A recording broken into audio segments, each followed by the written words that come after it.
이제 오늘은 계시록 14장, 15장, 16장까지 할 거고요. 그래서 이제 남은 또 내용들은 두세 강에 이어서 또 마치도록 할 건데요. 저번 시간에 12장에서 이제 시간을 엄청 많이 할애하게 되면서 13장 사실 적그리스도가 굉장히 이제 중요한 대환란이 결국 적그리스도로 인한 거잖아요. 그래서 적그리스도에 대한 내용도 그냥 이렇게 간단하게 넘어갔는데 또 앞으로도 어차피 또 강해도 할 거고 책도 나올 거라서 여러분들이 그냥 적그리스도라는 게 이러한 인물이었고 또 이런 시기에 나타나서 이러한 역할을 하는구나 그런 것만 기억하시면 좋을 것 같아요. 저번 시간에 저희가 12장, 계시록 12장을 했었죠. 네. 머리에는 그 해를 옷 입고 또 발 아래는 달이 있고 또 머리에는 12별의 왕관이 있는 여자. 그 여자가 낳은 아이가 사내 아이였는데 용이 그 사내 아이를 삼키려다 결국 하나님 보좌 앞으로 올라가게 되니까 그 여자를 1260일 동안, 즉 3년 반 동안 핍박하고, 그러한 이제 내용들이 12장이었잖아요. 그래서 우리가 알다시피 이 해를 품은 이 여자는 누구를 상징한다고 했죠? 전 시대에 걸친 교회, 즉 성도를 말을 한다 그렇게 얘기했었고요. 그래서 12별은 족장 시대를 예표하는 12별. 그래서 12별은 다 개별적으로 이렇게 있는 모습을 우리가 볼 수 있죠. 그래서 요셉의 꿈에서 해달별을 형제고 부모라고 하는데 그거는 틀린 해석이에요. 그래서 요셉의 꿈에 나오는 해달별도 이 12장에 나오는 여자와 동일한 겁니다. 그래서 전 시대에 걸친 하나님의 택하신 백성을 의미하는 것을 우리가 알 수가 있습니다. 그래서 율법 이전의 시대이기 때문에 높이 이렇게 면류관으로 들려있기 때문에 머리에 이제 12별로 그렇게 표현이 되어 있고요. 또 발에는 뭐를 밟고 있다고 했죠? 달을 밟고 있다. 그건 이제 모세 율법이 주어진 대로부터 그리스도가 오시기 전까지. 그래서 구약은 구약 시대, 율법 시대인 거죠. 율법 시대는 성막 중심으로 이렇게 형성된 달처럼 성막 하나를 중심으로 해서 이렇게 뭉쳐진 하나의 그 구약의 교회를 예표하는 겁니다. 그래서 발에 이제 달을 받고 있는 이거를 이제 구약의 교회로 율법 시대고 이제 말씀드렸었고요. 그리고 즉 그리스도는 라고 했잖아요. 그리스도는 태양이죠. 그래서 사탄도 지금도 태양 시인을 막 숭배하는 북한을 비롯해서 사탄도 그러한 것을 이렇게 막 예수님을 어쨌거나 또 이렇게 닮아가려면 예수님을 이렇게 표방하고 막 이렇게 하잖아요. 그래서 또 몸은 해를 입었다고 했어요. 그래서 그분 해이신 그리스도는 우리의 신랑이시고 교회는 그분의 몸이죠. 그래서 몸이 이제 신약교회 더 빛나는 그분이 직접 이 땅에 오셨기 때문에 빛나는 해로 전체의 몸을 이렇게 상징하는 신약의 교회를 나타낸다고 말씀드렸습니다. 그래서 신약 전체는 다 뭐죠? 이 여자가 전 시대에 걸친 이제 성도들이다. 그 가운데 이제 죽은 자가 결국 죽은 자 가운데 이기는 사내 아이, 힘센 사내 아이가 하나님 보좌 앞으로 휴거한다라는 이 부분을 우리가 알게 됩니다.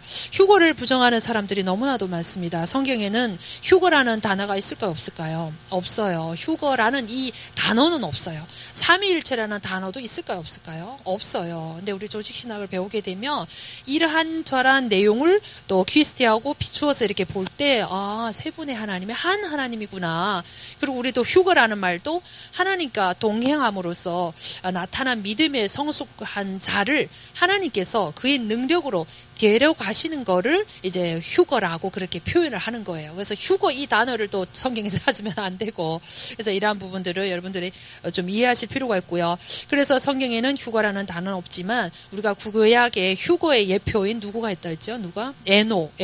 그래서 휴거할 수 있는 이 기준은 뭐죠? 성숙된 자, 정말 믿음으로 산 자, 하나님과 다른 말로 말하면 동행한 자, 또 다른 말로 말하면 하나님을 기쁘게 해드리는 자, 정말 하나님의 마음에 합한 자, 오직 주님의 복음만을 위해서 또 하나님의 왕국을 위해서 산 자, 다른 말로 말하면 사탄의 왕국과 정말 싸워서 이긴 자, 이런 자를 우리는 휴거자라고 말합니다. 그래서 12장에는 또 그런 내용이 있고요. 13장에는 적그리스도였죠. 13장에만 있는 게 아니고 우리가 다음 주에 음료 17장, 18장에 대해서 음료를 배울 때 또 적그리스도가 거기에 등장하게 됩니다. 그래서 13장과 17장에 나오는데 17장 13절을 우리가 잠깐 보실까요?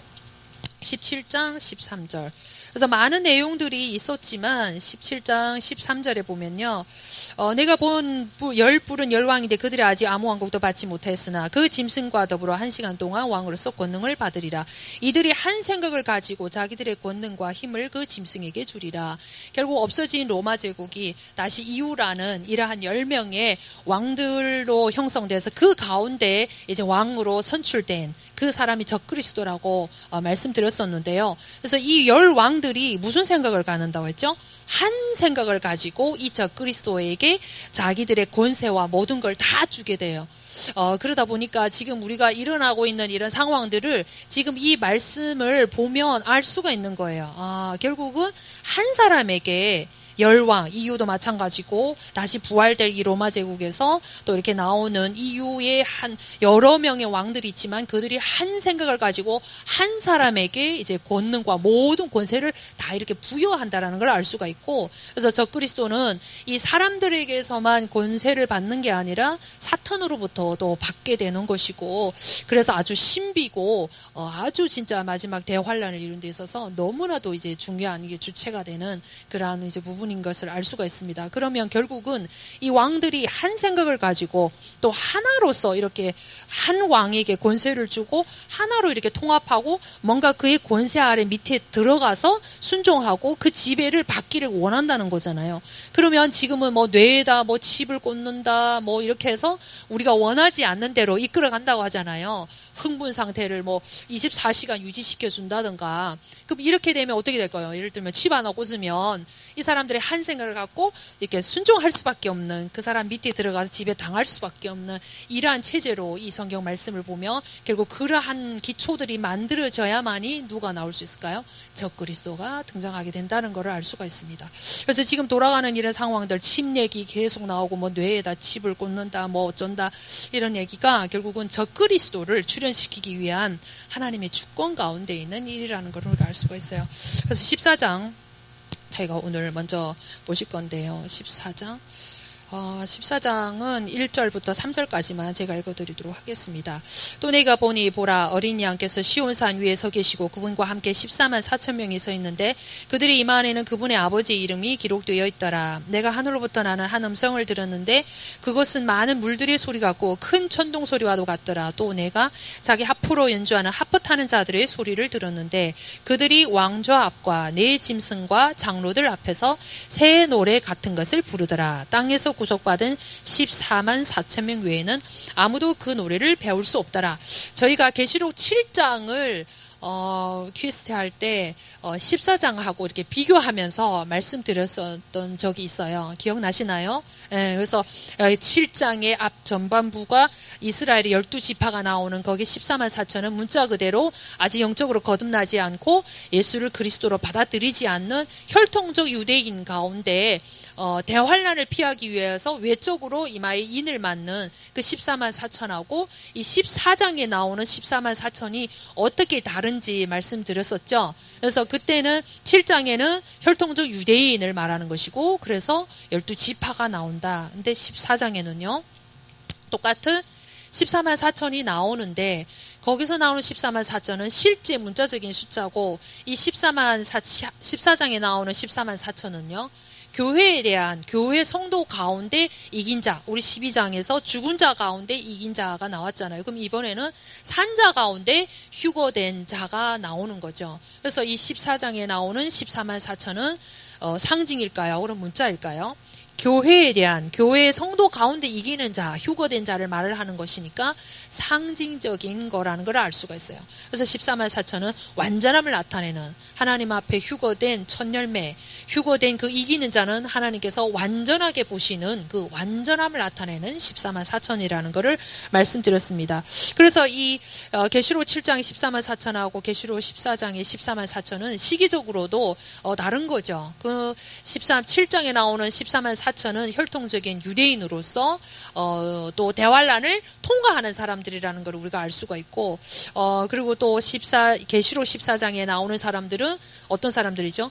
대환란 전에 휴고되는 사람이라는 걸 우리가 알 수가 있습니다. 그래서 이 부분을 이렇게 비교하면서 또 중요한 부분만 보고 넘어갈 거고요. 그래서 14장 전반부에 있어서는 이 첫 열매에 대한 이러한 부분들, 또 하늘이 휴고돼서 어떤 모습을 하고 있는지 이러한 광경들을 썼는가 하면, 또 그 밑에 보면요, 이게 또 중요한 내용들이 나오는데요.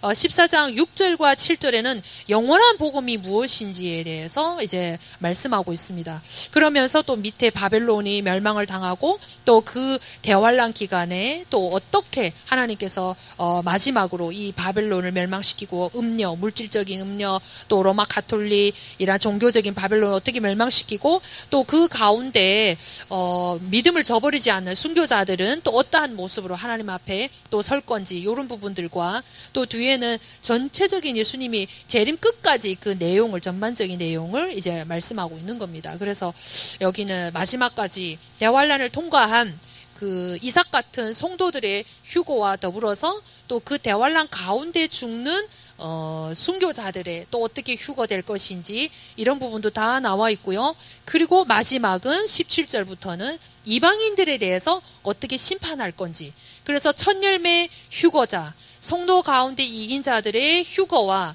또 3년 반 동안 대환란을 통과해서 강제로 익혀서 하나님 앞에 다시 추수되는 남은 성도들의 그 휴거와, 그리고 또 마지막 누가 남았죠? 이방인들 남았으니까 이방인들까지도 불못에 넣는 이 전반적인 심판에 대한 모습을 14장 전체를 이제 말씀하고 있고요. 15장은요, 또 대환란 기간에 순교한 자들이 휴거된다고 말씀드렸었잖아요. 여러분도 오늘 이거 도표를 다 받으셨잖아요. 그래서 이쪽에 보면 이게 15장은 또 6번째 나팔과 또 7번째 나팔 그 사이에, 그러니까 대환란 전쟁 끝날 때가 아니고 그 대환란 기간에 순교한 자들이 휴거돼서 또 하늘이 어떤 모습을 하고 있는지 이 부분을 지금 15장에 말씀하고 있는 부분이고요. 16장은 대환란 마지막 7대접, 그 7대접에 대한 끝나는 부분이 이제 16장에 기록되어 있어요. 그래서 14장부터 16까지 이러한 내용인 건데요. 그래서 저희가 14장 이제 그 앞에 부분을 이제 볼 건데요. 그래서 여기서 보면 4절에 분명히 나와 있죠. 이들은 많은 사람들 가운데 또 어린 양이 가는 대로 따라가서 결국 구속을 받은 하나님과 어린 양께 첫 열매가 된 자들이라 이렇게 이제 말씀하고 있습니다. 그래서 저희가 방금 보다시피 정말 이 대환란 기간 이 통과하는 무리는 몇 무리일까요? 혈통적 유대인 14만 4천 7장에 나오는 그 혈통적 유대인, 스가랴서에 말하는 마지막 때 예수님 재림할 때 돌아올 그 자들과 또 성도들 가운데 성숙되지 않고 익지 않았기 때문에 하나님이 강제적인 대환란이라는 이 불같은 연단으로 익히는 그 이삭 같은 성도들이 있습니다. 그래서 이러한 부분들을 우리가 볼 때 정말 잘 이 두 부분을 구분을 해서 우리가 내용을 알고 설명할 수 있어야만이 또 이단들과 또 많은 성경을 가지고 지금 마지막 때이다 보니까 어제도 저도 하루 종일 듣고 이렇게 보고 했었는데요. 마지막 때이다 보니까 이런 계시록을 강의를 많이 할까요, 안 할까요? 엄청 많이 해요. 근데 해석을 어떻게 하느냐에 따라서 우리가 성경을 잘못 볼 수도 있고 뭐 뺄 수도 있고 더할 수도 있는 거기 때문에 이런 부분들을 여러분 7장과 14장 또 이렇게 번갈아서 또 대조하면서 이렇게 보시면 될 것 같아요. 그래서 이 7장에서는 혈통적 유대인 아직 거듭나지 않았기 때문에 이 사람들은 옛 노래를 부르고 이런 게 없어요. 그 노래를 안 불렀다고 해서 아무 노래 안 부르는 게 아니고 어떤 옛 노래를 불렀다라고 암시를 한다는 걸 알 수가 있고요. 계시록 14장에서는 이 사람들이 무슨 노래를 불렀을까요? 새 노래를 불렀다고 나와 있죠. 그리고 또 이 사람들은 어디에 서 있냐면 어린 양의 시온산 앞에 서 있어요. 그래서 재밌는 건 12장에 여러분들이 이렇게 보시면 이 자들이 어디로 하나님의 왕좌 앞으로 5절에 보면 하나님께서 이렇게 데려가셨잖아요. 휴거한 장소가. 근데 14장에는 살아있는 신자들 가운데 첫 열매들로서 이들은 또 어디로 갔을까요? 14장. 네, 이들은 14만 4천 명을 1절에 보시면 시온산, 하늘에 있는 예루살렘의 시온산 위에 이렇게 서 계시다는 것을 알 수가 있어요. 그래서 이 올라가는 장소도 다 뭘까요? 다 다르다는 걸 알 수가 있어요. 그럼 15장에 대환란 기간 동안 대환란 기간에 순교한 이 자들은 또 어디에 서 있을까요? 유리바다 위에 서 있어요. 2절에 보면 유리바다 위에 서 있어요. 그러면 이것도 그냥 뭐 삼청천에 올라갔으면 그냥 하나님 보좌 앞에 다 똑같이 서 있으면 되지 않냐, 뭘 이렇게 복잡해라고 생각하지만 하나님이 이런 것도 의미가 다 있을까요, 없을까요? 각자가 다 다른 거잖아요. 순교하는 자와 또 첫 열매로 믿음으로 살았던 자와 다 다르기 때문에 또 서 있는 장소도 우리가 다 다르다는 것을 알 수가 있습니다. 그래서 12장 히브리서 12장 22절에 보면 이 첫 열매들이 이제 하나님의 앞에 서 있다라는 걸 우리가 알 수 있고, 또 우리 신앙생활의 목적이 야고보서 1장 18절에 하나님은 우리가 뭘 되기를 원하신다? 첫 열매가 되기를 원하신다라는 것을 알 수가 있습니다. 그래서 이 첫 열매의 영광을 우리가 이렇게 비교하면서 알 수가 있는 거고요. 그래서 14장에서는 이러한 부분들을 우리가 전반적인 부분에 있어서 요러한 내용들이구나라는 거를 이제 아시면 될 것 같아요. 그래서 구속받은 이 첫 열매 5절 보겠습니다. 14장 5절. 그들의 입에서 교활함이 발견되지 아니하였으니 이는 그들이 하나님의 왕좌 앞에서 흠이 없기 때문이라. 정말 이 이긴 자들 첫 열매에 대한 동일한 그 하나님의 평가는요, 하나님이 원하시는 말씀대로 살고 어린 양이 어디로 가든지 따라가고 하나님 앞에 흠이 없는 자예요. 그래서 우리 흠이 없고 완전하다는 말을 들으면 그에 대한 수식어로 이렇게 나오는 몇몇 인물들이 있죠.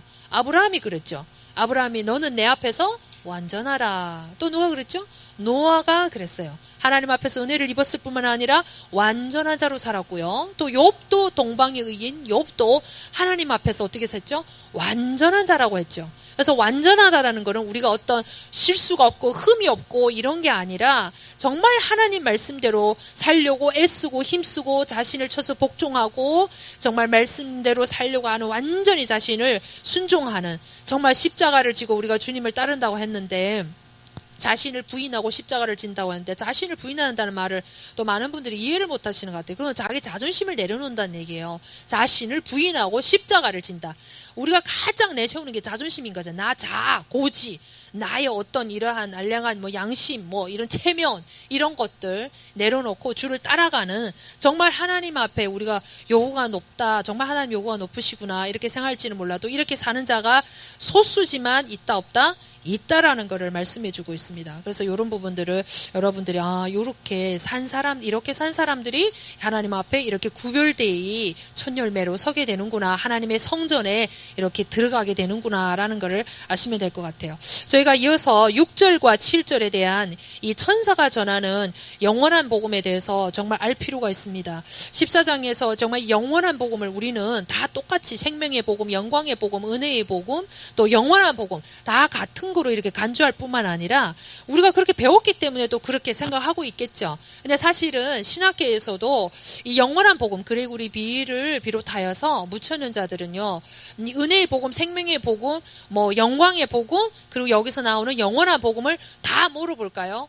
하나로 봐요. 하나로. 그래서 우리 단체에서도 똑같이 쓰죠. 그냥 생명한 복음, 영원한 복음, 은혜의 복음, 영광의 복음, 이거를 다 똑같이 쓰는 거잖아요. 근데 이것은 정말 잘못 성경을 오해한 거예요. 그래서 우리가 영원한 복음이 뭐고 생명의 복음이 뭐고 왜 영광의 보좌가 있고 그리스도의 심판대가 있고 이런 부분들을 우리가 설명할 수 있어야 되는 부분인데 14장에서 6절, 7절 많은 부분은 할애하지 않지만 너무나도 중요한 부분이다, 이렇게 생각하시고 이 부분에 대해서는 또 앞으로 책 나오면 여러분들 상세한 거는 알게 되실 거지만, 은혜의 복음, 우리가 지금 사는 시대는 은혜의 시대예요. 그대로 우리가 악인이든 하나님 자녀든 죄를 많이 짓고 살고 정말 우리가 봐도 하나님 왜 심판 안 하시지? 뭐 아프가니스탄 막 보기만 해도 너무 마음이 아프고 화가 나잖아요. 하나님 그냥 확 심판했으면 좋겠는데 왜 이렇게 오래 참고 기다리실까요?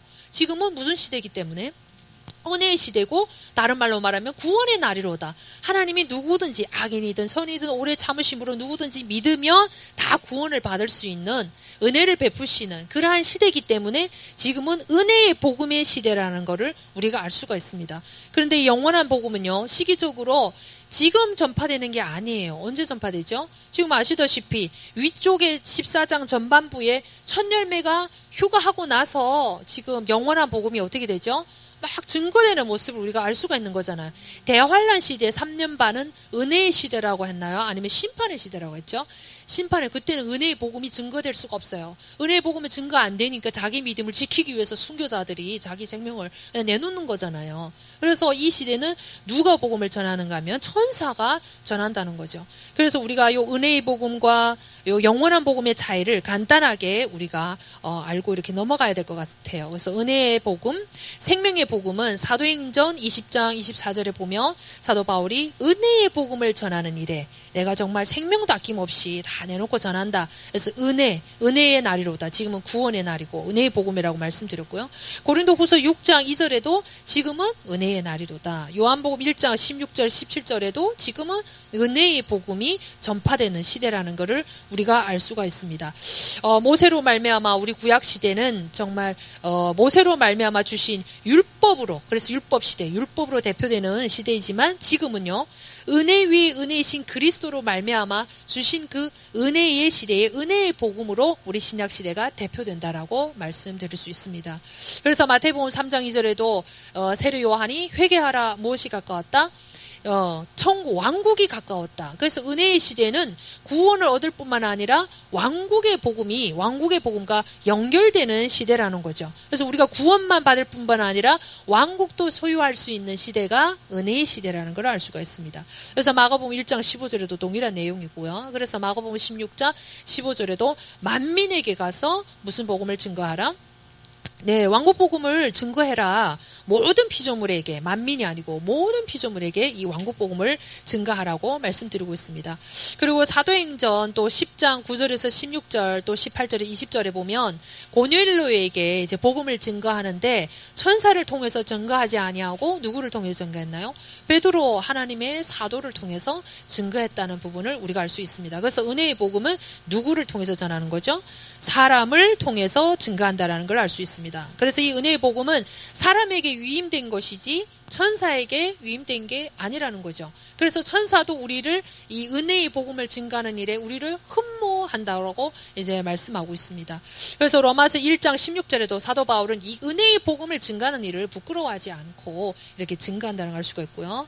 고린도후서 2장 14절 16절 또 사도행전 17장 18절 또 32절에 이 은혜의 시대이기 때문에 은혜의 시대가 끝나면 무슨 시대가 오죠? 심판의 시대가 오는 거죠. 그래서 은혜의 시대 가운데 마음껏 죄를 짓고 악을 행해도 금방 심판하지 않고 오래 참으시는 이 은혜의 시대에 주신 은혜의 복음을, 하나님의 은혜를 뭐같이 여겨서 헌 걸레짝같이 여기고 받아들이지 않는 그 자들에게는 어떤 심판이 임할 건지 바울은 이렇게 경고하고 있는 내용이 사도행전 17장에 나오고 있습니다. 그래서 은혜의 시대가 끝나면 더 이상 긍휼함이 없는 심판의 시대가 도래함을 우리가 보게 되고 있고, 이 은혜의 복음은 그래서 우리가 본 흰말, 정말 지금 우리에게 위임됐다라는 것을 우리가 알 수 있습니다. 이 은혜의 복음은 또한 믿는 자에게는 뭘 주죠? 생명을 주기 때문에 생명의 복음이라고 말씀하고 있습니다. 디모데전서 1장 11절에는 이 영광스러운 복음이다, 그렇게 말씀하고 있습니다. 그래서 우리가 마태복음 25장에 보면 영광의 보좌 앞에서 하나님의 영광을 보이게 드러내실 때가 주님의 재림 때잖아요. 그래, 그때는 불신자들을 다 어떻게 하죠? 하나님이 심판하시잖아요. 그분의 영광을 완전 드러내실 때니까. 그래서 이러한 은혜의 복음은 이렇게 된다라는 것을 이제 말씀드리고요. 영원한 복음의 차이를 보겠습니다. 영원한 복음과 이 은혜의 복음이 똑같은 거라고 하는데 어떻게 다른 건지 우리가 알 필요가 있다고 지금 알 필요가 있고 지금 이제 보고 있는 거잖아요. 그럼 영원한 복음이 뭘까요?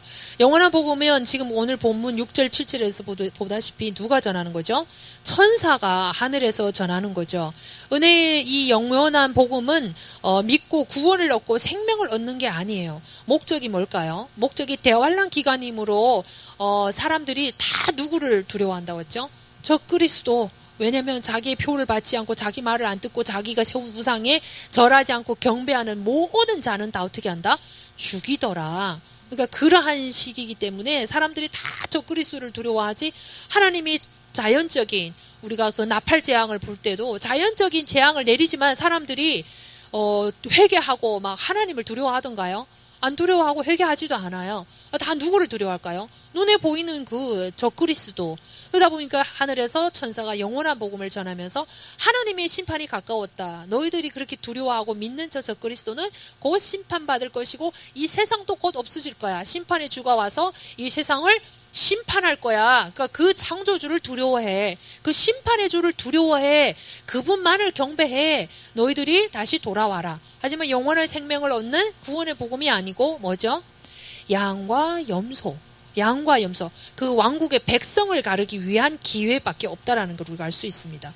그래서 사도행전 9장에도 보면 이 사울이 그리스도의 제자를 막 핍박하는 가운데 교회를 막 핍박했잖아요. 그리스도의 몸인 교회를 막 핍박하는 가운데 있었는데 이 은혜의 복음은 그래서 철저하게 누구를 통해서 전해지는 거죠? 예수 그리스도로 인해서 시작된 은혜의 복음은 제자들 통해서 전해지지만 이 영원한 복음은 누구를 통해서만 전하죠? 천사를 통해서만. 언제? 기간은요?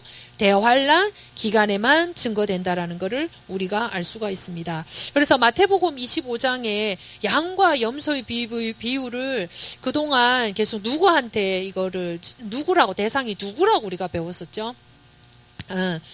신자와 불신자라고 배워왔기 때문에 계속 그거를 신자 불신자 이렇게 배워왔기 때문에 그 사람 염소는 뭐 교회 안에 두어서 구원 못 받은 염소다. 그래서 어제도 제가 여러 개 영상을 들었는데 다 구원의 탈락을 얘기를 하고 있고 심지어 그 목사님이 아주 지금 가장 인기 많은 목사님이신데 뭐라고 말씀하시냐면 교회 대부분 성도가 다 지옥 간대요. 소수의 성도가 간다고 해도 충격이잖아요. 근데 대부분 성도가 어디로 간다고요? 지옥에 간다고 가르치고 있어요. 그러다 보니까 이 마태복음 25장에 있는 염소와 양의 이 부분도 지금 여기 있는 영원한 복음하고 연결되어 있는 부분이에요. 그러니까 이 부분을 모르면 그쪽 부분도 해석할 수가 없는 거죠. 그래서 성경 하나를 잘못 해석하면 첫 단추를 잘못 끼면 줄줄이 다 어떻게 되죠? 다 잘못 끼게 되는 거예요. 그러다 보니까 대부분 성도들을 다 지옥 간다고 하면 우리 나름대로 우리는 그래도 최선을 다하는 거잖아요. 우리 믿음의 분량에 따라서.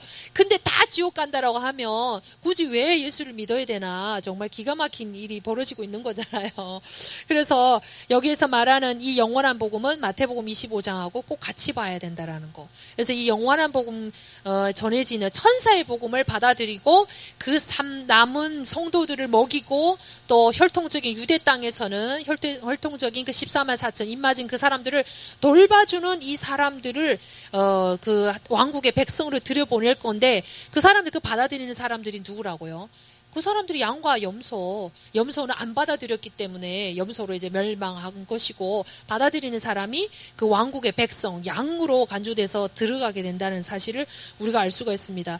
그래서 대환란 기간 영원한 복음을 받고 우리 하나님의 형제를 먹이고 입히고 이렇게 돌봐준 사람들을 천년 왕국의 백성으로 들어가게 만든다는 이란 말씀입니다. 그래서 마태복음 25장에 보면 열처녀 비유와 또 뭐가 나오죠? 달란트 비유도 나오는 거잖아요. 그러니까 열처녀 비유도 해석을 잘못하고 또 달란트 비유도 가장 많이 오해를 하고 있고 잘못 해석하는 이러한 예화 중에 이제 하나인데 그래서 아무튼 이러한 부분들을 여러분들 그래서 알고 계셔야 될 것 같고요. 그래서 양과 염소는 신자이다 아니다?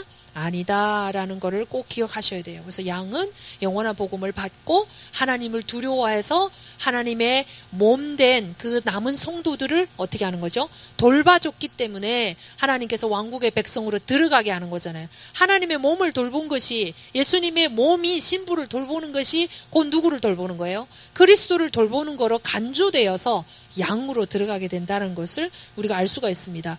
그래서 이 은혜의 복음과 영원한 복음은 시기적으로도 다르고 대상도 다르고 내용도 다르고 목적도 다르다라는 것을 우리가 확연히 알 수가 있습니다. 그래서 이러한 마태복음 25장 여러분들도 와서 읽어보시면 될 것 같아요. 그래서 요한복음 20장 17절에 보면은 한번 보실까요? 요한복음 20장 17절 누구 한번 찾아서 읽어주실래요? 요한복음 20장 17절 읽어주세요.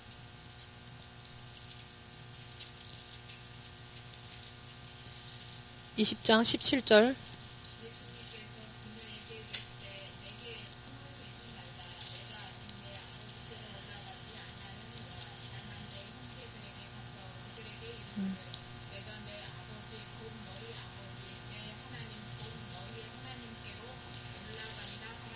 네, 시간상 관계로 다 언급할 수는 없으나 이 구절을 여러분들 꼭 기억하셔야 될 게 예수님이 그분이 부활하시고 나서 그 제자들과 믿는 자들을 뭐라고 부르셨나요? 내 형제라고 불렀잖아요. 내 형제. 근데 마태복음 25장에 보면 양에게 있어서 양을 형제라고 부르지를 않았어요. 오히려 그 옆에 서 있는 믿는 신자들을 향해서 내 형제, 내 작은 자 중에 한 사람을 돌보는 자를 이제 양으로 간주한다는 모습을 알 수가 있는 거잖아요. 그래서 양과 염소와 또 하나님의 예수님의 형제라고 불리는 믿는 신자들하고는 확연하게 구분된다라는 걸 우리가 알 수가 있습니다. 그래서 성경을 계속 자세하게 QST하고 한 구절만 보지 말고 전체를 다 문맥을 볼 필요가 있다, 이런 말씀을 이제 우리가 들었었잖아요. 그래서 이러한 부분들, 또 그리고 천사를 통해서 전한 복음하고 우리가 사람을 통해서, 칼빈도 자기 칼빈 그 기독교 강요에 보면 이 은혜의 복음은 누구한테만 주어졌다고 말하냐면 하나님 자녀 믿는 자에게만 부여된 특권이다라고 말을 하고 있어요. 근데 그레고리 빌이나 이런 무천년사들, 이런 유명한 신학자들도 이 영원한 복음과 은혜의 복음을 구분하지를 못하고 같은 내용이라고 말을 한다면, 그러면 천사가 지금 이 영원한 복음을 증거하고 있잖아요. 그럼 은혜의 복음도 누가 증거해야 되는 게 맞는 거예요? 천사가 전해야 되잖아요. 근데 분명히 하나님은 뭐라고 했죠? 사람의 미련한 전도라는 방법을 통해서, 로마서 보면 사람을 통해서 증거된다고 했잖아요.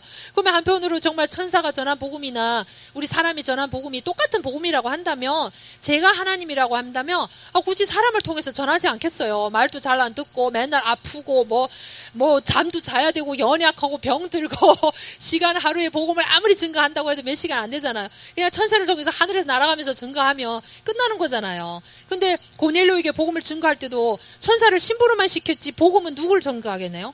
그 3번이나 말해도 알아듣지를 못하는 굳이 베드로를 통해서 증거했다라는 거 우리가 알 수가 있는 거잖아요. 이것만 봐도 이 두 복음은 다르다라는 거 우리가 알 수가 있는 거죠. 그래서 이제 지금부터는 그래서 누가 이런 부분들을 같은 거로 보면 우리가 명확하게 설명을 할 수 있다라는 겁니다. 그래서 마태복음 25장을 상세하게 또 보시면 될 것 같아요.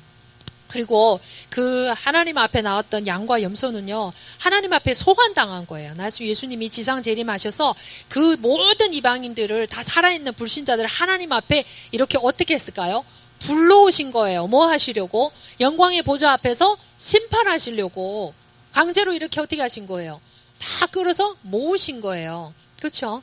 예. 근데 우리는 하나님 앞에 이 열처녀들도 막 불신자라고 얘기를 하잖아요. 그 미련한 열처녀는. 근데 열처녀나 슬기로운 열처녀냐 막 억지로 강제로 막 주님 앞에, 신랑 앞에 나갔었나요? 아니죠. 기름 없는 등과 기름 있는 등을 가지고 스스로 누구를 맞이하러 간 거예요? 신랑이신 주님을 스스로 맞이하러 나간 거예요. 강제로 소환당하지 않았어요. 그럼 이런 것만 봐도 그분들은 신자라는 거를 알 수가 있는 거잖아요. 그래서 한편으로는 정말 어떻게 이렇게 대단한 신학자들도 우리 일개의 한 성도보다도 눈이 안 열려서 이렇게 소경을 인도하는 격이 됐구나라는 생각을 이제 하게 됩니다. 그래서 여러분들 이제 이런 부분들을 이제 알 수가 있고요. 그리고 이제 뭐 양과 염소도 모두 주라고 불렀기 때문에 그렇다라고 이제 그 주장 가운데 하나가 양과 염소가 뭐 이제 불신자다, 뭐 신자다, 뭐 이러한 이제 경우 주장하는 경우 가운데 주여라고 불렀기 때문에 그렇다고 해요. 그러면 누가복음 16장에서 그 구원받지 못한 불신자 부자가 뭐라고 불렀나요?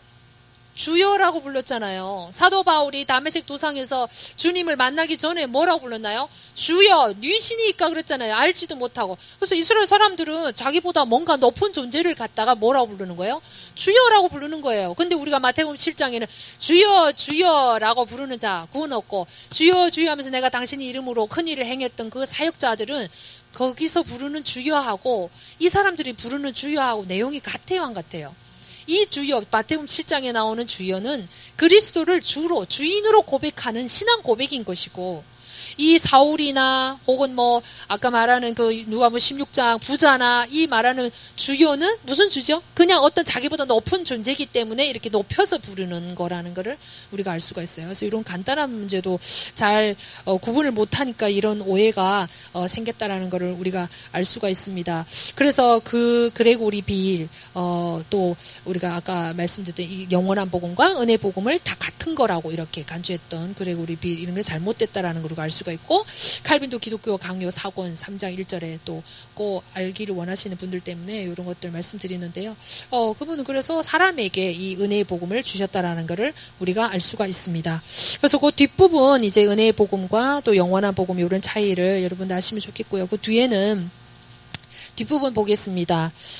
뒷부분 6절, 7절 넘어서 8절에는 또 바벨론이 결국은 17장 다음 주 볼 거지만 17장, 18장은 하나님 이 땅에서 가장 우리가 두아디라 교회를 볼 때, 계시록 2장 3절 두아디라 교회를 볼 때 이 바벨론이 어떻게 시작되었는지, 창세기 11장에 시작된 바벨탑으로부터 시작해서 결국은 그게 바벨론 제국, 그러면서 바벨론 제국은 무너져 없지만 그 정신은 여전히 살아있어서 결국은 바벨론 종교로 가게 되면서 나중에 계시록에 나오는 17장 18장으로 연결된다고 말씀드렸었죠. 그래서 이 바벨론이 결국 멸망으로 이 땅의 가장 큰 음료고 가장 종교를 하나로 만들고 하나님의 복음을 변질시켰던 바벨론이 무너짐으로 인해서 이 하나님이 이 땅에 대한 심판은 끝나게 되는 모습을 이제 볼 수가 있습니다. 그리고 9절부터는 누구든지 그 짐승의 표를 받지 아니하고 끝까지 또 어린 양과 또 받고 막 어린 이 짐승 적그리스도의 우상에게 숭배하는 자들은 또 어떻게 유황으로 고통을 받을 것인지 그에 대한 심판들이 이제 나와 있고요. 12절 보겠습니다. 여기에 성도들의 인내가 있나니 곧 여기에 하나님의 명령들과 예수님의 믿음을 지키는 자들이 있느니라.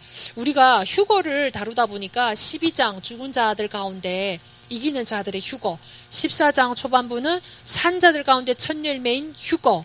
근데 지금은 이 교회 내에서 두 가지 주장이 주로 이제 주를 이루고 있는 거예요. 첫 번째는 뭐냐면 다 휴거된다. 성도면은 다 어떻게 된다? 다 휴거된다. 또 하나는 또 다 뭐를 통과한다? 다 대환란을 휴가 없다. 다 대환란 다 통과한다. 그래서 나중에 예수님 재림할 때 올라가게 된다. 뭐 이런 주장이죠. 다 올라가든지 다 통과하든지 이 두 견해가 가장 주를 이루고 있는 거예요. 근데 우리가 성경 이렇게 보다시피 여기에 지금 성도들의 뭐가 있다고 그러죠? 성도들의 인내. 예, 성도들이 그러니까 남은 성도들이 있다라는 거예요, 없다라는 거예요. 있다라는 거죠. 계시록 2장 3장에도 계속 얘기하잖아요. 견디고 시험을 이기는 자, 그리고 고난을 받는 자, 그걸 이겨야 된다고 하잖아요. 그러니까 결국 통과하는 사람이 있다라는 거예요. 그러면서 또 동시에 올라간 자가 있는 거잖아요. 그러니까 올라간 자가 있고 남아서 대환란을 통과하는 자가 있다라는 거를 우리가 이렇게 성경을 통해서 구분할 수 있다는 겁니다.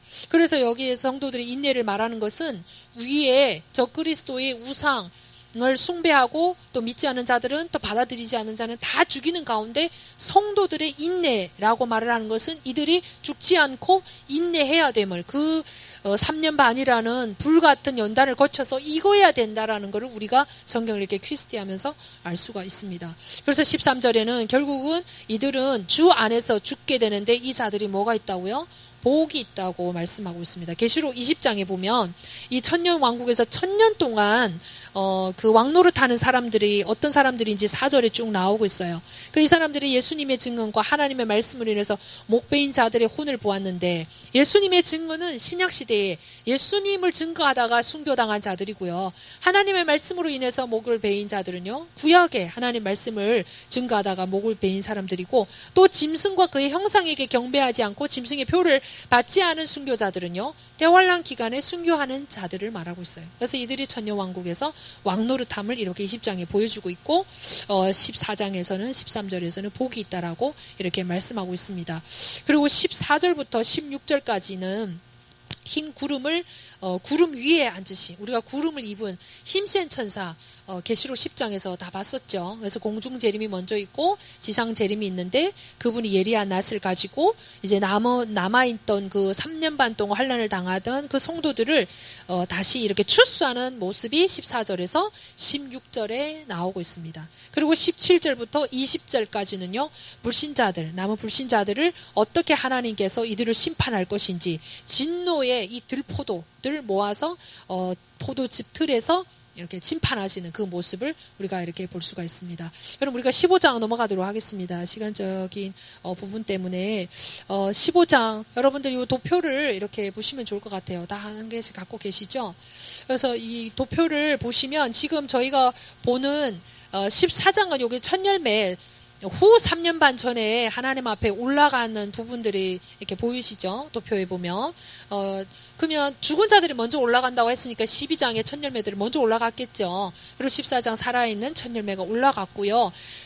후 3년 반 대환란 가운데 두 번째 화, 여섯째 나팔과 일곱째 나팔. 일곱째 나팔은 뭐죠? 일곱 대접이잖아요. 일곱 대접의 내용이 16장 전체잖아요.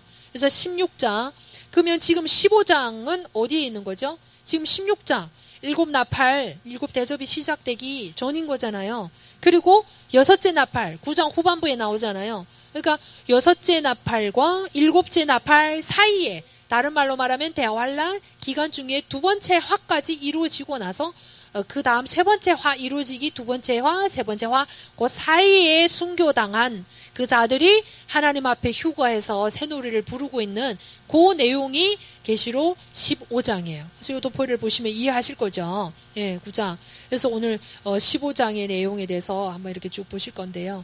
그래서 15장에 이렇게 보면 아까 14장 12절에 보면 여기에 성도들의 인내가 있나니 이게 하나님의 명령과 예수님 믿음을 지키는 자들의 복이 있다 그러면서 13절에 14장 13절에 주 안에서 죽는 자들이 복이 있다라고 했죠. 왜 복이 있을까요? 그 이유를 지금 계시록 15장에서 말씀하고 있는 거예요. 이 순교자들이 왜 복이 있는지. 그래서 15장을 보시면 이들이 지금 일곱 천사가 마지막 일곱 재앙을 이 땅에 쏟으려고 준비하고 있잖아요. 지금 1절에서 보면 지금 준비하고 있는 과정에서 16장이 그 내용인 거잖아요. 그럼 그 전에 지금 하늘의 이 모습, 이 순교자들이 올라가서 어디 위에서요? 불 섞인 유리바다 위에서 뭘 가지고? 하나님의 하프를 가지고 유리바다 위에 서서 무슨 노래를 부르고 있죠? 어린 양의 노래를 부르고 있어요. 어린 양의 노래. 어린 양하고 상관이 있는 건 다 뭐라고 했죠? 신약의 성도와 상관이 있는 거잖아요.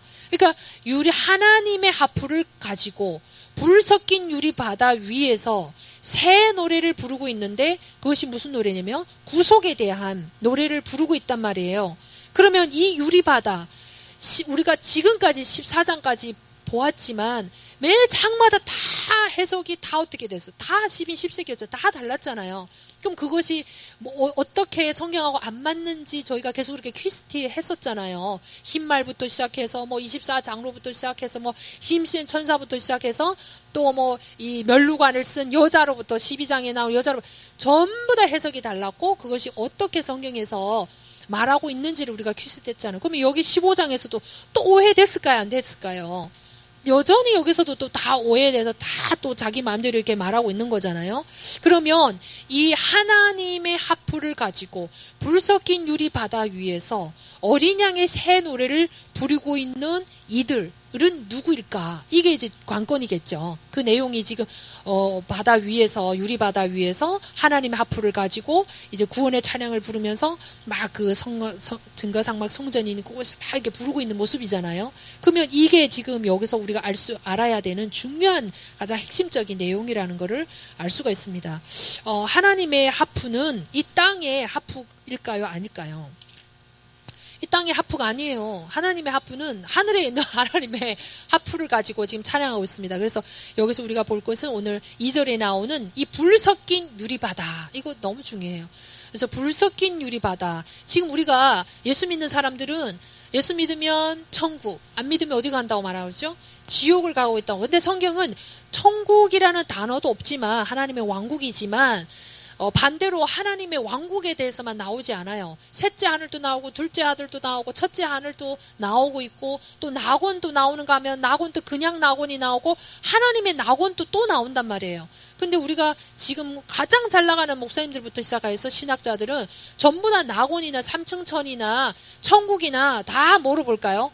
하나로 통으로 봐요. 그냥 일반 낙원, 하나님의 낙원, 삼층천, 천국 다 뭐예요? 그냥 다 하나예요. 하나. 그리고 지옥도 나오고 성경에는 또 무저갱도 나오고 또 뭐 나오죠? 불못도 나오고 불호수 이런 게 나온단 말이에요. 그것도 다 뭐로 볼까요? 하나로 보는 거죠. 심지어 뭐까지도 하나로 보냐면 무덤하고 무저갱을 하나로 봐요. 무저갱을 무천년자들은 뭐라고 본다고 했어요? 상징. 뭐를 본다고요? 상징, 무저갱. 그 무저갱은 지옥 가운데 가장 밑부분에 있는 부분이 지옥이지만 가장 깊은 부분에 있는 게 무저갱인 거잖아요. 그러면 무저갱을 무덤으로 하나로 본단 말이에요.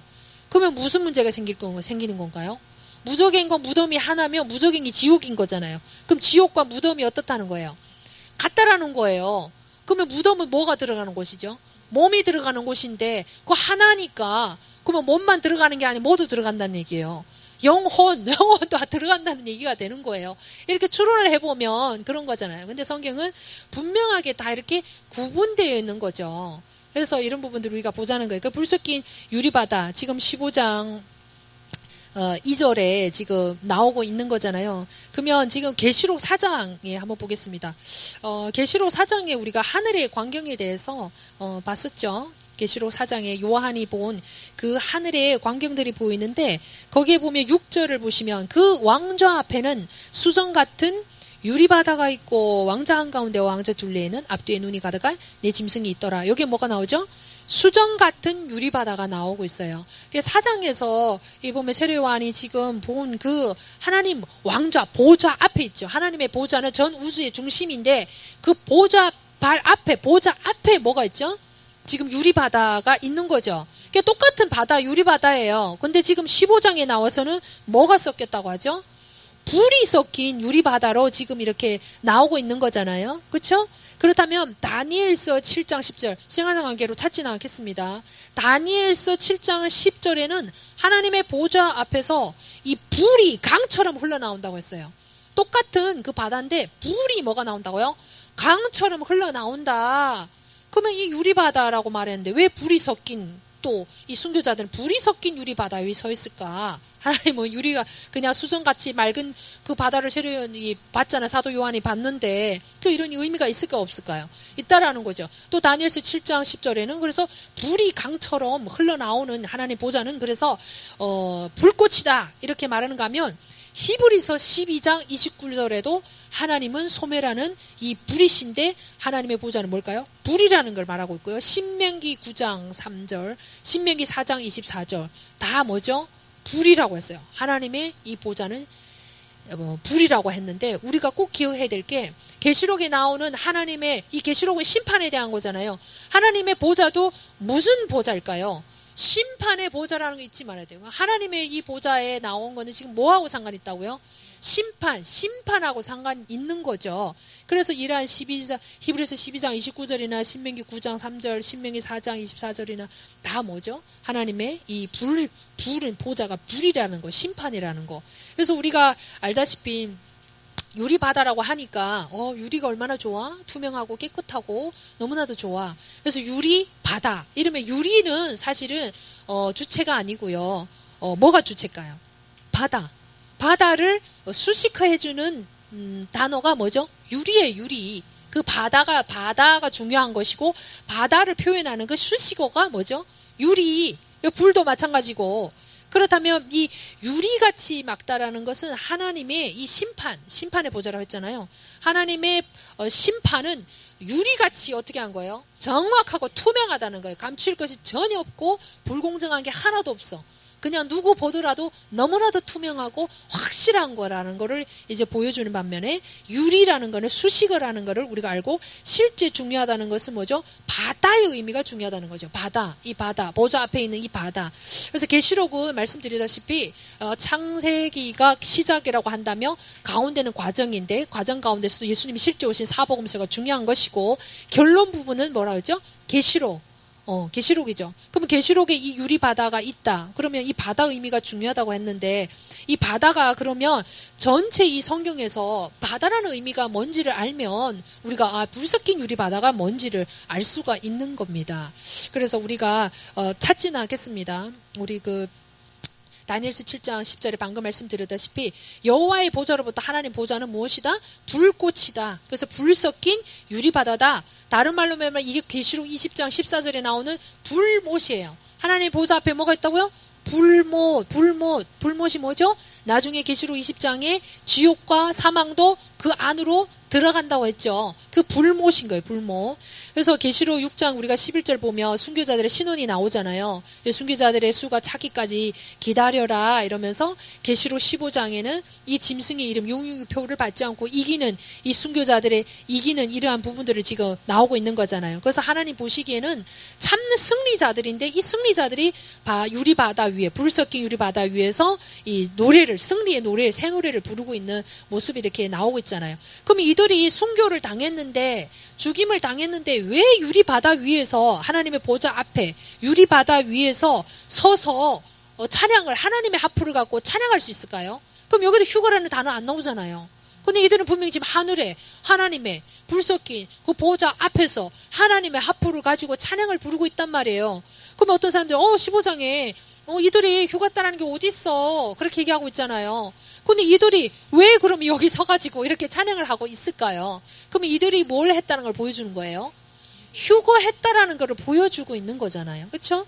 휴거했다라는 걸 보여주고 있고 이들이 첫째 부활에 참여했다라는 것을 알 수가 있습니다. 13장 7절에 보면 이 적그리스도 때 이 사단이 성도와 싸워서 이겼다라고 했어요. 성도와 싸워서 42돌 이기는 권세를 줬다고 했는데 그 적그리스도가 이겼다라는 말은 무슨 말일까요? 겉으로 볼 때 세상 사람들 보기에 죽이는 거, 예수를 부인하지 않으니까 죽이는 거 세상 사람들 보기에는 이긴 거예요. 근데 하나님 보시기에는 그 죽임을 당한 순교는 승리예요. 승리. 그렇죠? 예, 그래서 그런 부분들을 얘기하면서 13장 10절에 그래서 우리가 저번 주에 봤던 것처럼 성도들이 인내는 무엇이다? 죽는 거. 13장 15절에는 그래서 적그리스도가 다 죽인다고 했잖아요. 다 죽이는 거예요. 그렇죠? 그래서 다 순교 당한 거죠. 그래서 이들이 참 승리자로 하나님 앞에 이렇게 서 있다라는 걸 알 수가 있고 모세의 노래가 아닌 어린 양의 노래를 불렀다는 것이 어떤 의미인지를 그러면 또 알 필요가 있겠죠.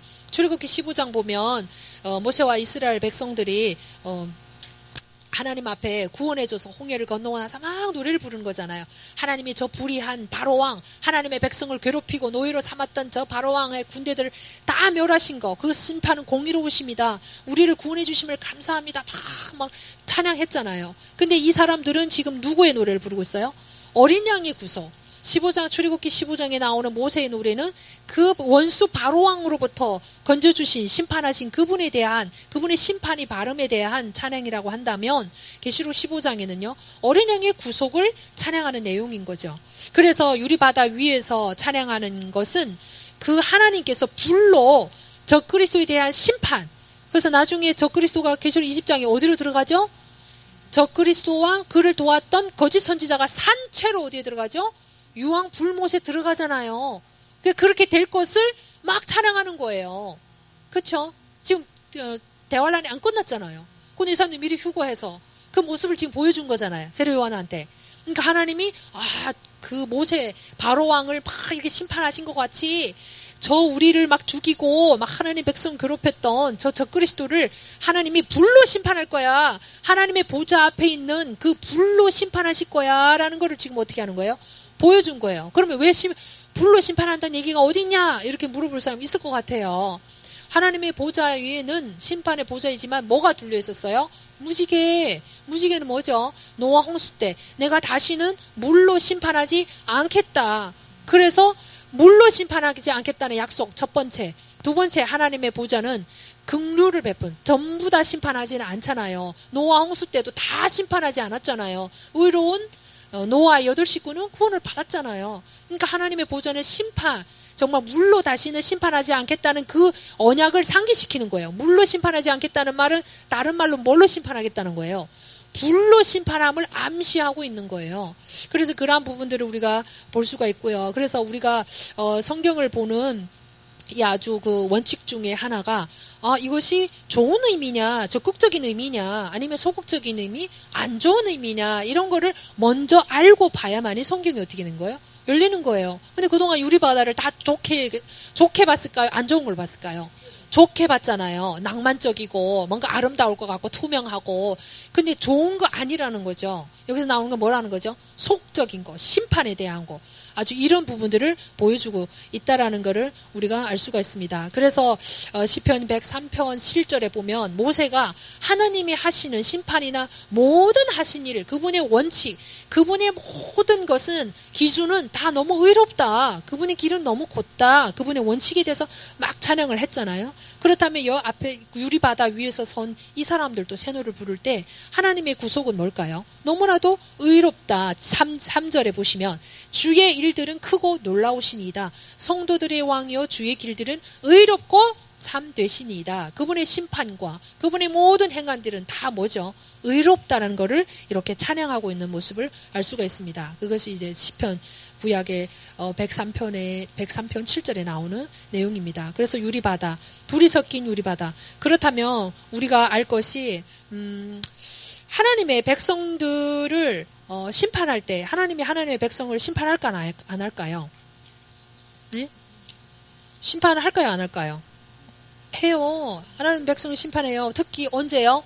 구약 두려운 율법 시대는 그 율법을 지키지 않으면 바로바로 하나님께서 어떻게 하셨어요? 심판하셨어요. 지금은 은혜의 시대니까 우리가 요 정도 살아남는 거예요. 구약 시대 살았으면 어떻게 될지도 몰라요. 그렇죠?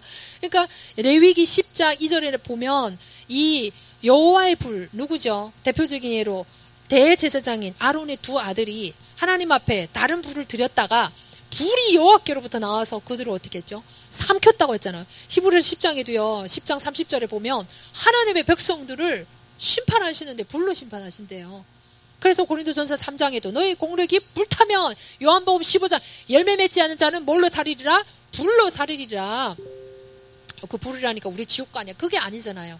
어떤 그가 두렵고 큰 하나님의 이러한 징계가 있다라는 걸 말씀하고 있는데 레위기 10장 20절에도 보니까 아론의 두 아들 하나님이 어디에서 나오는 불일까요? 하나님 여호와께로부터 불이 나왔다고 했잖아요. 그럼 그 여호와께로의 불이 하나님의 앞에 있는 그 보좌로부터 나오는 그 불인 거예요. 불새끼 유리바다.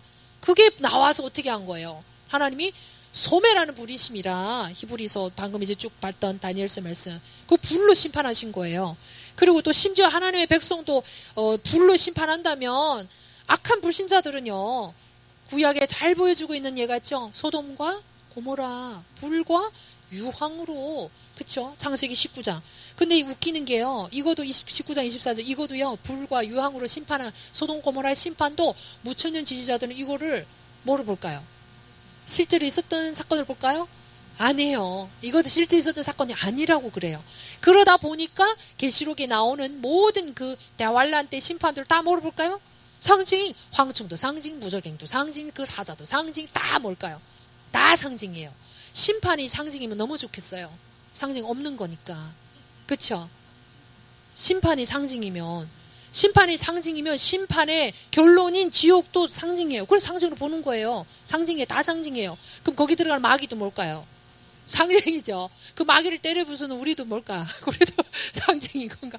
다 그렇게 이어서 다 그렇게 상징이 되는 거예요. 그러니까 말도 안 되는 이론들을 지금 주장하고 그거를 계속 유튜브로 쏟아내고 있고 계속 강의를 하고 있고 그걸 또 분별력이 없으니까 성도들이 그대로 따라간다는 거예요. 그래서 이런 부분들을 우리가 보면 아 마지막 때는 뭐로 심판한다? 불로 심판한다. 하나님의 보좌로 나오는 공의로운 불로 심판한다라는 것을 알 수가 있습니다. 절대 낭만적이고 좋고 그런 게 아니에요. 하나님의 심판의 시대가 도래하고 있고 하나님이 불로 심판한다라는 것을 우리에게 이렇게 암시해주고 보여준다라는 것을 알 수가 있습니다. 그래서 우리가 적극적인 것인지 좋은 것인지 아니면 소극적인 게 나쁜 것인지 분별하면서 이렇게 보시면 될 것 같아요. 그래서 우리가 방금 이제 봤잖아요. 아 이런 거를 지금 얘기하고 있구나. 이게 좋은 게 아니구나. 불 섞인 유리바다 위에 선 정말 그 모든 환난을 다 겪고 하나님 앞에 끝까지 믿음을 지켰던 순교자들이 하나님 앞에 가서 이렇게 인정을 받고 있고 그렇게 하나님의 심판, 공의로운 심판을 노래하고 있고 또 누가 기다리죠? 하나님의 공의로운 심판을 기다리는 자는 순교자뿐만 아니에요. 우리가 계시록 6장에서도 봤죠. 지금 이 땅의 낙원에서도 죽은 자들의 혼이 우리의 피를 언제까지 신원해 주겠느냐 막 기도하는가 하면 이 유리바다 위에 선 순교자들도 지금 막 노래를 부르면서 하나님이 그렇게 공의롭게 심판할 걸 찬양하는가 하면 누가 또 하나님의 공의로운 왕으로 재림 때 왕으로 오셔서 이 땅을 공의롭게 심판하실 것을 기다리는 무리가 또 있어요. 누구일까요? 하늘의 천사.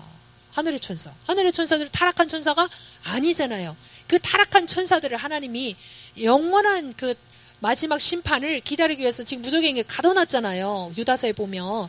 그러니까 유다의 사자라고 막 찬양을 했었잖아요. 천사들이 그 왕으로 오셔서 그 악한 그 변질된 타락한 천사들을 어떻게 그 하나님이 공의롭게 심판하실 것인지를 지금 또 어떻게 할까요? 보고 계시는 거예요. 그렇죠? 그래서 이러한 부분들을 우리가 하늘의 광경을 통해서 알 수가 있습니다.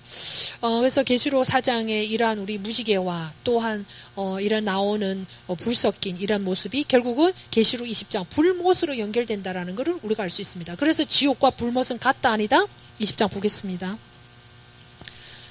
계시록 20장 14절 20장 14절 사망과 지옥이 불호수에 던져졌더라. 이것이 둘째 사망이니라 그랬죠. 분명히 지금 사망과 지옥과 무덤과 불호수는 다 구별이 되어 있음에도 불구하고 이런 걸 눈으로 이렇게 뻔히 보면서도 끝까지 이거 다 같다라고 말을 하는 거는 도대체 뭘까요? 저도 이해가 안 되지만 아무튼 이게 현실입니다. 다 믿고 있는 이제 현실이고 천국도 마찬가지고 그래서 우리가 계시록뿐만 아니고 성경을 볼 때 이 개념 하나하나 천국은 도대체 있는 것인지 삼층천은 뭔지 낙원은 뭔지 하나님의 낙원은 뭔지 지옥은 뭔지 무덤은 뭔지 뭐 하데스 이건 뭔지 이런 거를 개념부터 이렇게 뭐가 돼야 되죠? 정리가 돼야죠. 영혼 6인지 영혼인지 아니면 6이 2분절인지 3분절인지 이러한 부분들을 우리가 알고 있는 게 너무 중요하다라는 생각이 듭니다. 그래서 마지막 하나님이 심판은 불로 이루어지는 심판이고 20장 13절에도 보니까 바다가 지금 우리가 이제 본다고 했잖아요. 구약 때부터 쭉 보면 바다가 우리가 창세기에 보면 하나님께서 이 지구가 원래 다 물로 이렇게 덮여 있었잖아요. 근데 물로 덮여 있는 상태에서 뭇을 드러나게 하시고 셋째 날에 식물을 지으셨단 말이에요. 그래서 하나님이 뭇을 드러나게 하시니까 너무나 좋았더라 그랬어요. 또 이런 부분을 또 잘못 해석하니까 바다 만든 것도 하나님이 좋았더라. 땅을 만든 것도 좋았더라. 또 이렇게 해석을 하는 거예요. 아니에요. 하나님은 뭇을 땅을 만드신 거를 좋았더라고 하셔요. 왜냐면 그 땅이 드러남으로 인해서 땅이 있음으로 인해서 거기에 생명을 어떻게 하신 거예요? 식물, 땅이 생명이 자라게 하신 거잖아요. 그 식물이라는 생명 때문에 동물이라는 생명이 생기게 된 것이고 그 다음 마지막 날 사람이라는 생명이 생기게 된 거잖아요. 그렇죠? 그래서 하나님은 그 바다는 소극적인 거예요. 땅이 드러나니까 바다가 물이 당연히 어떻게 되는 거죠? 한 곳으로 모이게 될 수밖에 없는 거잖아요. 그래서 전체 하나님의 지구, 땅을 창조하시기 전에는 다 물로 덮여 있었는데 하나님의 영이 어디에 운행하시더라? 물 위에, 수면 위에 운행하시더라 이렇게 얘기하고 있잖아요. 그러니까 바다는 좋은 의미인가요? 아니죠. 지금도 20장 13절에 바다가 자기 죽은 자를 내어준다. 그리고 마태복음 8장에 여러분들이 꼭 우리가 아무 생각 없이 아마 읽으셨을 거예요. 8장 23절과 27절 여기에 나오면 돼지떼 그 사건이 나오죠. 그래서 어디로 가게 했어요? 바다에다 몰어요. 근데 바로 이어서 나오는 8장 28절 34절에 보면 예수님하고 제자들하고 같이 배를 탔는데 풍랑이 일어서 죽게 되었어. 그러니까 예수님이 일어나서 바다를 어떻게 했죠? 꾸짖었어요. 꾸짖다는 말은 인격체를 꾸짖는 거예요? 물건을 꾸짖는 거예요? 인격체를 꾸짖는 거예요. 그럼 이 바다는 지금 누구하고 상관이 있다는 거죠? 지금 사단하고 상관이 있다는 거잖아요. 사망, 죽음, 사단 이런 것들하고 상관이 있다는 거잖아요. 그래서 이런 부분들. 그러면서 창세기 1장 2절 방금 말씀드렸던 하나님의 영은 수면 위에. 그리고 창세기 6장에 나오는 노아 방주 때 바다 다 어떻게 했죠? 죽음을 말하는 거잖아요. 그런데 그 물 위에 떠 있는 방주는요. 생명을 뜻하는 거잖아요. 방주에 탄 자는 다 살았잖아요. 그러니까 떠 있는 거. 하나님의 영은 수면 위에 운행하시는 거. 그 위에 있는 거. 이거는 다 뭐죠? 생명하고 상관이 있는 거고. 또 우리가 받는 뭐죠? 침례가 있잖아요. 침례도 원래는 세례가 아니죠. 물이 없으니까 뭐 세례로 이렇게 대체를 했는데 아무튼 침례도 완전히 물에 어떻게 하죠? 잠겼다는 말은 뭐죠? 네 옛사람은 죽었어. 그리고 물 위로 올라오면요. 살았어. 부활을 말하는 거잖아요. 그러니까 물에 잠긴 거는 죽은 거고 뜬 것은 뭐죠? 살아났다. 생명. 동일하게 이렇게 성경에서 다 원칙을 그렇게 말씀하고 있습니다. 그게 로마서 6장의 3절과 5절에서 나오는 내용이죠. 이런 것을 볼 때 우리가 바다가 결코 좋은 의미가 아니라는 거. 하나님의 심판을 상징하고 사망과 죽음과 마귀하고 다 연결되어 있다는 거. 그러면서 하나님 마지막 때에 또 불 섞인 불로 심판한다라는 이런 의미를 우리가 알 수가 있습니다. 그래서 15장 계시록 15장 이러한 내용임을 우리가 알게 되었습니다. 그래서 15장은 순교당한 대환란 기간 순교당한 자들이 20장에 결국은 천년왕국의 왕노릇할 자로서 이렇게 휴거해서 이런 찬양한 모습을 볼 수가 있습니다. 16장은요 그냥 일곱 대접에 대한 이제 내용인데 마지막 재앙이 끝나면서 어떤 일이 이루어질지에 대한 부분들이 이제 쭉 얘기하고 있는데요. 6절을 보겠습니다. 그들이 성도들과 대언자들의 피를 흘렸으므로 주께서 그들에게 피를 주어 마시게 하셨으니 그것이 그들에게 마땅하니라. 지금 이 일곱 대접 재앙을 막 이 땅에 내리면서 강들과 샘들과 물샘들이 다 뭐로 변한 거예요? 피로 변했잖아요. 근데 그러니까 피가 됐으니까 그 물을 또 피로 된 물이라도 안 마시면 어떻게 될까요? 죽으니까 그 물을 마실까요? 안 마실까요? 사실 물을 마시는데 뭐를 마시는 거예요, 지금? 피를 마시는 거예요. 근데 그 피를 마시게 하는 이유가 하나님 뭐라고 말씀드리나요? 성도들과 대언자들의 피를 흘렸기 때문에 너희들이 그 피를 어떻게 알아? 내가 너희들 피를 마시게 한다. 그러니까 하나님은 하나님의 순교자들 뿐만 아니고 하나님 백성들에 대한 이 지은 죄까지도 정말 철저하게 계시록에서 심판하고 계심을 우리가 볼 수가 있어요. 그렇죠? 그래서 심지어 9절에는요. 이 재앙들을 다스리는 권능을 소유하신 하나님 아들을 모독하며 회개하지 아니하고 그분께 영광을 돌리지 아니하더라. 우리 지금 악한 마지막 말세 지말에 살고 있지만 사람들의 악함 때문에 우리가 막 한탄하고 탄식할 때 많잖아요. 그러면 노아는 어땠을까요? 롯도 그 소돔 고모라 성리에 살면서 너무나도 힘들었다고 했잖아요. 근데 우리도 이때 이 대환란 기간 동안 물이 막 피로 변하고 이런 말할 수 없는 이 대환란을 당함에도 불구하고 하나님께 영광을 돌리지 않고 어떻게 해요? 하나님을 모독하고 회개하지 않는다고 했잖아요. 그러면 지금의 이런 악한 모습들이 얼마나 인간의 이 악한 모습을 우리가 추측할 수가 있는 거예요. 어느 정도인지를 알 수가 있는 거죠. 그 계시록 9장 20절에도 나오고 있잖아요. 첫 번째 화, 두 번째 화가 막 내려짐에도 불구하고 사람들이 하나님을 막 어떻게 한다고 했어요? 막 욕하고 막 모독한다고 했잖아요. 회개하기는커녕. 그래서 하나님은 무지개라고 해서 긍휼 있는 심판을 베푼다고 하지만 믿는 자들에게 긍휼을 베푸는 거지 그 은혜 시대에 하나님의 은혜를 거부한 그 자들에게는 긍휼함이 없는 뭐예요? 심판을 베푸신다라는 것을 우리가 알 수가 있습니다. 그래서 11절에도 자기 행실을 회개한다 안 한다? 안 하죠. 12절부터 14절까지는요. 우리가 그 앞에 부분에 있어서 두 번째 화인 유프라테 강을 마르게 한다는 그 내용을 여러분 기억하시나요? 그 부분에 대해서 지금 이어서 나오는 내용인데요. 그래서 여기서 유프라테 강을 이제 마르게 해서 결국은 아마겟돈으로 다 모으죠. 그래서 16절에 보면 그가 히브리 말로 아마겟돈이라고 하는 곳으로 그들을 함께 모으더라. 그러니까 전 세계 사람들이 다 이스라엘을 치기 위해서 어디로 올라오는 거예요? 아마겟돈 전쟁, 예수님 재림 전에 후 3년 반 그 재림 전에 아마겟돈이라는 곳, 지금의 이스라엘의 무기또예요. 그게 스가랴서 12장 11절 여러분들 써놨다가 무기또라는 곳에서 결국 아마겟돈 전쟁을 치르면서 예수님이 어떻게 할까요? 이 사람들 다 어떻게 할까요? 이 사람들을 다 심판하시는 거예요. 예, 스가랴 12장 11절. 그래서 이 아마겟돈 전쟁에서 이 2억의 군대와 더불어서 하나님께서 완전히 이 사람들을 죽인다라는 것을 우리가 알 수가 있습니다. 그게 이제 계시록 19장에도 이제 나오고 있고요. 이렇게 진짜 하나님께서 심판하고 계심을 우리가 볼 수가 있습니다.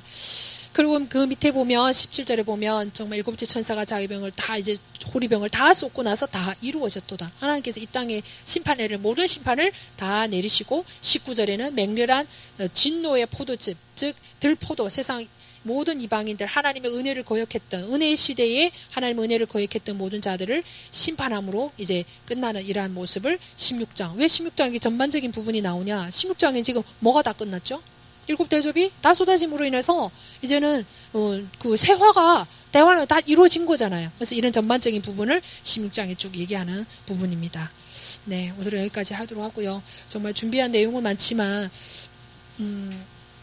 하나하나 뭐 단수를 배불릴 수는 없으니까 하나하나 그냥 전반적인 15장 이런 거고 16장 이런 거고 이런 부분들을 우리가 살펴보고 여러분들도 계속 퀴즈 대하면서 그렇게 또 나가야 될 줄 믿습니다.